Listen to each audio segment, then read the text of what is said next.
Hello दोस्तों, आप सभी का हमारे YouTube चैनल स्टडी टून्स में स्वागत है। इस चैनल के माध्यम से हम आपको 3D वीडियो के जरिए एजुकेशनल कंटेंट देते रहेंगे, तो हमारे YouTube चैनल को सब्सक्राइब, वीडियो को लाइक और शेयर करना न भूलें। तो चलिए दोस्तों, शुरू करते हैं आज का टॉपिक। जब हम इतिहास के पन्ने पलटते हैं तो कुछ सभ्यताएं शोर मचाती हैं, युद्ध, राजा, विजय और हार के साथ।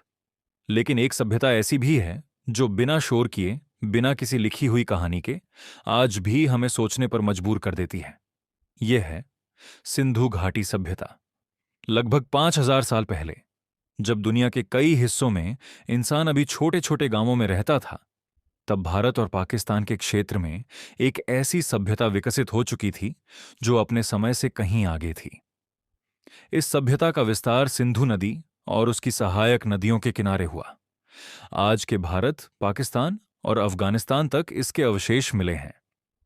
सभ्यता की शुरुआत इतिहासकार मानते हैं कि सिंधु घाटी सभ्यता का विकास लगभग 2600 ईसा पूर्व हुआ। इसके प्रमुख नगर थे हड़प्पा और मोहनजोदड़ो। लेकिन ये सिर्फ शहर नहीं थे। ये उस सोच का प्रमाण थे जो अनुशासन, योजना और सामूहिक जीवन पर आधारित थी। जब पुरातत्वविदों ने इन शहरों की खुदाई की तो वे हैरान रह गए।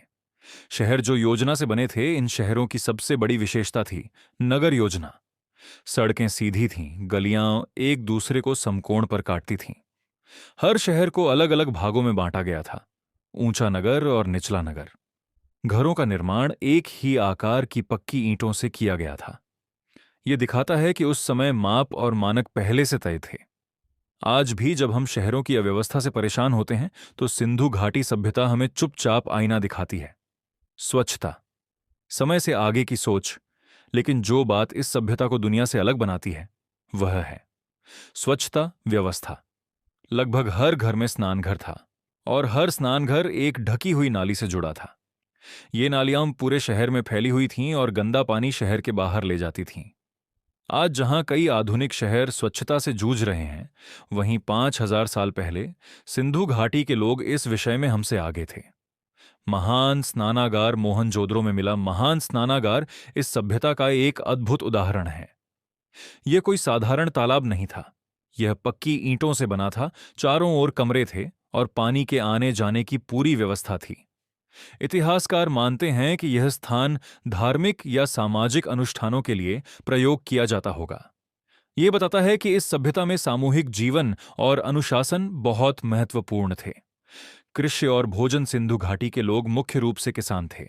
वे गेहूं, जौ, चना और सबसे खास कपास उगाते थे।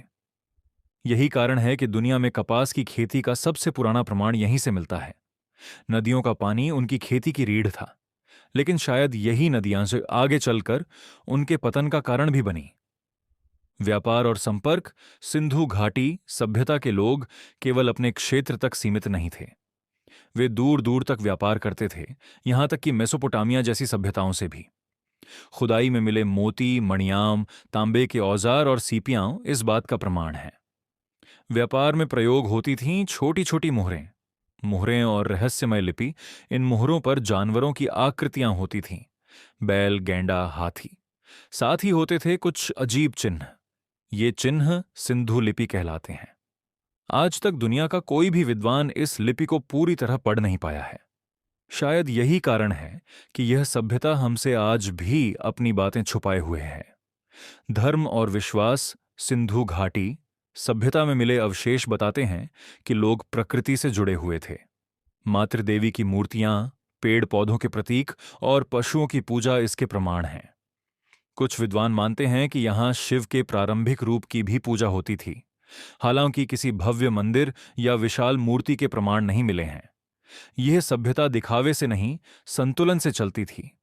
शांतिप्रिय सभ्यता एक और आश्चर्यजनक बात, इतनी बड़ी और विकसित सभ्यता होने के बावजूद यहां से युद्ध के स्पष्ट प्रमाण नहीं मिलते। न बड़े किले, न हथियारों के ढेर। इससे लगता है कि यह सभ्यता अधिकतर शांतिप्रिय थी। अचानक पतन, लेकिन फिर एक दिन ये शहर धीरे धीरे खामोश हो गए। लोग शहर छोड़कर चले गए, घर खाली रह गए। इतनी उन्नत सभ्यता अचानक कैसे समाप्त हो गई? यह आज भी इतिहास का सबसे बड़ा रहस्य है। कुछ विद्वान कहते हैं नदियों का मार्ग बदल गया, कुछ कहते हैं भीषण बाढ़ आई, कुछ मानते हैं जलवायु परिवर्तन हुआ। शायद कोई एक कारण नहीं, बल्कि कई कारण एक साथ जुड़े थे।